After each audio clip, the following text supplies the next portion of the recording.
ஹரஹர சங்கர ஜெய ஜெயசங்கர. ஒரு முறை வடநாட்டிலேருந்து ஒரு அன்பர் மகா பெரியவாளை தரிசனம் பண்ணுறதுக்காக வந்திருந்தார். மனசு குளிர்ற அளவுக்கு பெரியவாளை தரிசனம் பண்ணினார். அவருக்கு ஒரு கேள்வி இருந்தது பெரியவா கிட்ட கேட்கறதுக்கு. ஆனால் கேட்கறதுக்கு சங்கோஜப்பட்டுட்டு பேசாமல் நின்றுட்டு இருந்தார். அவர் மனசில் ஏதோ கேள்வி இருக்குங்கிறத பெரியவா தெரிஞ்சுட்டு, என்ன சந்தேகம் கேளுங்கோ அப்படின்னார். அந்த வடநாட்டு அன்பருக்கு ஆஞ்சநேயர் குறித்த ஒரு சந்தேகம் ரொம்ப நாளாக இருந்துட்டு. நிறைய பேர்கிட்ட கேட்டார், ஆனால் யாராலையும் சரியான பதில் சொல்ல முடியல. அவர் அந்த சந்தேகத்தை மகா பெரியவா கிட்ட கேட்கலாமான்னு யோசிச்சுட்டு இருந்தப்போ தான் சுவாமியே உத்தரவு கொடுத்துட்டார். ஆஞ்சநேயரை பற்றி எனக்கு ஒரு சந்தேகம்னு இழுத்தார் அந்த அன்பர். வாயுபுத்திரனை பற்றியா கேள அப்படின்னார் சுவாமிகள். சுவாமி, ஆஞ்சநேயர் எல்லாருக்கும் இஷ்ட தெய்வமாக இருக்கார். எல்லாருமே அவரை வணங்கி ஆசீர்வாதம் வாங்கிக்கிறா. ஆனால் அவருக்கு போடுற மாலை பற்றி தான் எனக்கு சந்தேகம். பெரியவா பேசாமல் இருந்தார். அந்த அன்பரே திரும்பியும் தொடர்ந்தார். ஹனுமனுக்கு தென்னிந்தியாவில் காரமான மிளகு கலந்த வடமாலை சாத்துறா. ஆனால் நான் இருக்கிற வட இந்தியாவில் ஜாங்கிரி மாலை சாத்துறா. ஏன் இப்படி வித்தியாசப்படுறது அப்படின்னு கேட்டுட்டு பதிலுக்காக பெரியவாளையே பார்த்துட்டு இருந்தார். வடநாட்டு அன்பர் மட்டும் இல்லை, பெரியவா என்ன பதில் சொல்ல போகிறாருன்னு அந்த பதிலுக்காக அங்கே கூடியிருந்த எல்லாருமே ஆவலோடு காத்துட்டு இருந்தா. ஒரு புன்முறுவலுக்கு அப்புறம் பெரியவா சொல்ல ஆரம்பித்தார். நிறைய பேரோட வீட்டில் கை குழந்தைகள் சாப்பிட்றதுக்கு அடம் பண்ணினா வீட்டுக்கு வெளியில் குழந்தைய இடுப்பில் தூக்கிட்டு வந்து அதோ பார் நிலா அப்படின்னு சந்திரனை காமிச்சு குழந்தைக்கு சாப்பாடு ஊட்டி விடுவா.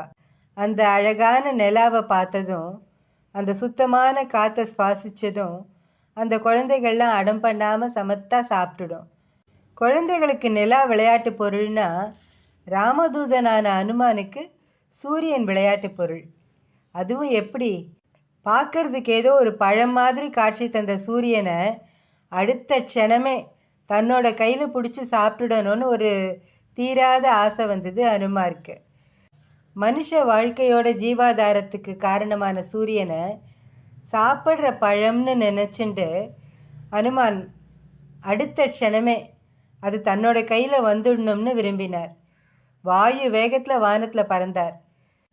ஒரு குழந்தை சூரியனையே விழுங்கிறதுக்காக இப்படி பறந்துட்டு போகிறத பார்த்து தேவர்கள்லாம் திகைச்சு போயிட்டா. வாயுபுத்திரனோட வேகத்தை யாராலையும் தடுக்க முடியல. அதே நேரத்தில் ராகு கிரகமும் சூரியனை பிடிச்சி கிரகண காலத்தை உண்டு பண்ணுறதுக்காக நகர்ந்துட்டு இருந்தது. ஆனால் ஹனுமான் போன வேகத்தில் ராகு பகவானால் போக முடியல. சூரியனை பிடிக்கிறதுக்காக நடந்த இந்த ரேஸில் ஹனுமான் கிட்ட ராகு பகவான் தோற்று போயிடுறார். இந்த நிகழ்ச்சி முடிவில் ஹனுமானுக்கு ஒரு அங்கீகாரம் கொடுத்தார் ராகு பகவான். அதாவது தனக்கு ரொம்ப உகந்த தானியமான உளுந்தால் உணவு பண்டம் தயாரித்து யார் ஹனுமானை வணங்குறாளோ அவளுக்கு என்னால் வர தோஷங்கள் எல்லாம் நிவர்த்தி ஆகிடும் அப்படின்னு ராகு பகவான் ஹனுமான்கிட்ட தெரிவிக்கிறார். இந்த உணவு பண்டம் எப்படி இருக்கணும்னு ராகு பகவான் ஹனுமான்கிட்ட சொன்னார். அதாவது தன்னோட உடம்பு பாம்பு மாதிரி இருக்கு இல்லையா, அந்த மாதிரி வளைஞ்சிருக்கணும் அப்படின்னு சொன்னார். அதை தான் உளுந்துனால் ஆன மாலைகளை தயாரித்து ஹனுமானுக்கு சமர்ப்பிக்கிறோம்.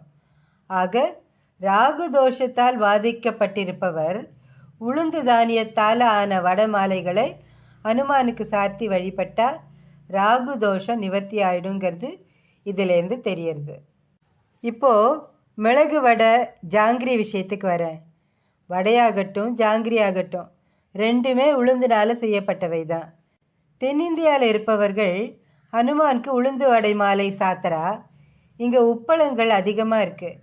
இங்கேருந்து பல வெளிநாடுகளுக்கு உப்பு அதிக அளவில் ஏற்றுமதி ஆகுது. அதனால் உப்பும் உளுந்தும் கலந்து கூடவே மிளகும் சேர்த்து பாம்போட உடல் மாதிரி மாலையாக தயாரித்து ஹனுமனுக்கு சாத்தி வழிபடுறோம்.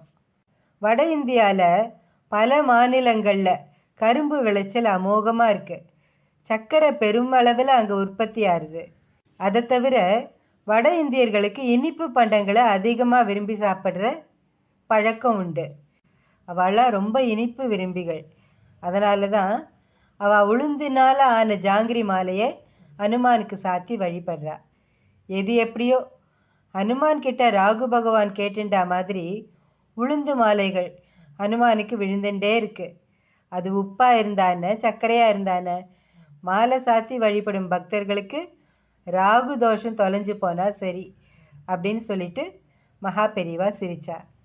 இதிலேருந்து ராகு தோஷம் விடுபடணும்னா ஆஞ்சநேயருக்கு வடமாலையோ ஜாங்கிரி மாலையோ, அதாவது தென்னிந்தியாவில் வடமாலை சாத்திரா, வட இந்தியாவில் ஜாங்கிரி மாலை சாத்திரா.